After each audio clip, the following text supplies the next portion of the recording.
After that, what's going to happen is that we're going to have to take a deposition of the doctor.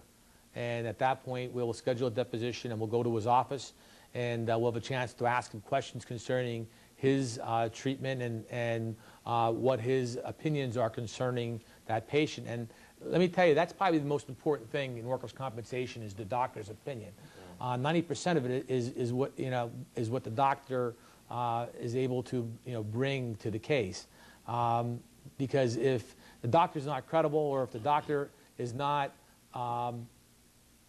if he's not capable of rendering an opinion, that could really doom your case. All right, now let's talk about this deposition. Now people hear about depositions all the time. Why don't you give us like a little a mock deposition, like as you're actually having a deposition. Sure. And you're going to question Dr. Boren now. Folks, we're going to talk about a little deposition questioning, and here's the way it goes, okay? Doctor, please state your full name for the record. Robert Bourne, Jr. And what is your specialty, doctor? My specialty is orthopedic surgery. And where did you go to medical school? I graduated in 1978 from the Jefferson Medical College of Thomas Jefferson University in Philadelphia. And are you board certified in any field? I've been board certified in orthopedic surgery by the American Board of Orthopedic Surgery, and I have been recertified by the American Board. And you hold any offices with any type of organizations concerning orthopedic surgery? I'm a member of the Board of Directors of the Eastern Orthopedic Association. And how long are you a member of that organization? I've been a member of that organization since 1993. Okay. And how long have you been an orthopedic surgeon? I've been an orthopedic surgeon for 23 years. And where do you currently practice medicine? My practice is at the 700 East Norwegian Street in Pottsville, Pennsylvania at the Good Samaritan Regional Medical Center. Okay.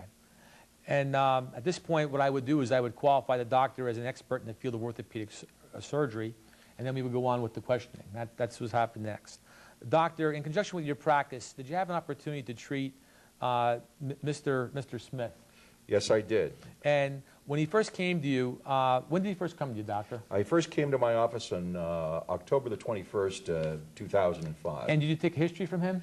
Yes, I did. And what did he relate to you? Mr. Smith is a right-handed gentleman who has worked for the past 8 years at the Smith lampshade factory. Mm-hmm. He related that his job is to push lampshades repeatedly off a conveyor belt into a bin. Mm-hmm. And for 8 hours a day, all he does is push lampshades with both his hands. He told me that about 6 months ago, he began to get problems at work with his hands going numb, primarily his thumb, index, and long fingers. Mm-hmm. After he started this work with repetitively pushing the lampshades off the conveyor belt, his hands would go numb. It got better when he went home. But as time progressed, not only did he have the symptoms at work, but it started waking him up at night. He would have to get up at night and he would have to shake his hands. Within the past 3 weeks, every time he goes into the kitchen to get a quart of milk out of the refrigerator, the quart of milk slides out of his hands. Because now at this point he can't feel where his fingers are and he's starting to drop things. He's also noticed that he's having problems even buttoning the buttons on his shirt.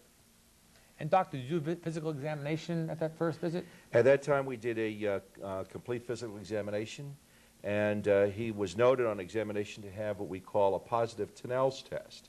That is where one taps on the nerve at the wrist.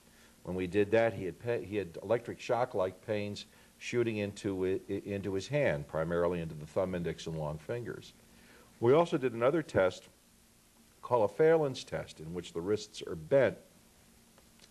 After about 45 seconds, his thumb, index, and long fingers went numb. We also did an examination with a pinprick, and we found that he was losing the sensation of pinprick in the thumb, index, and long fingers of his hand on the palm side. Mm-hmm. And doctor, did you perform any other diagnostic tests like EMGs?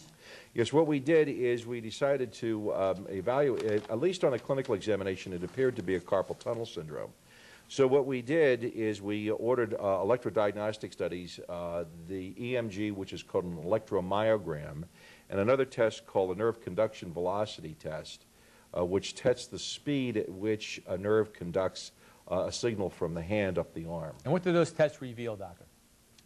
The test revealed on the nerve conduction velocity test that as the signal progressed from the hand, from the fingers of the hand, it was slowed right at the level of the carpal tunnel and then proceeded up the arm. And what we found that this slowing at the carpal tunnel was due to pinching of the nerve. We also found on the electromyogram that there were abnormalities of the muscles in about the base of the thumb, meaning showing that the median nerve, which is in the carpal tunnel, was starting to lose its connections to the muscles of the hand by compression of the nerve at the carpal tunnel. Okay, and doctor, based on your review of Mr. Smith's history, your findings on clinical examination, and your review of the diagnostic studies, did you have an opinion within a reasonable degree of medical certainty as to Mr. Smith's diagnosis? We felt that he had a carpal tunnel syndrome in his hand related to repetitive use at work. Now, there's a simple, like a deposition that you would ask, doctor. One quick question before the break. When you testified that your opinions were rendered to a reasonable degree of medical certainty, what does that mean? That means that we evaluate the patient's occupation, what his work requires him to do, the findings on physical examination, and also the results of any testing that has been done on the patient, so that a diagnosis can be made, and then we can relate this to a specific incident that may have caused the problem. Wow, that's quite interesting. That's the first time that's very interesting. A little complex, too.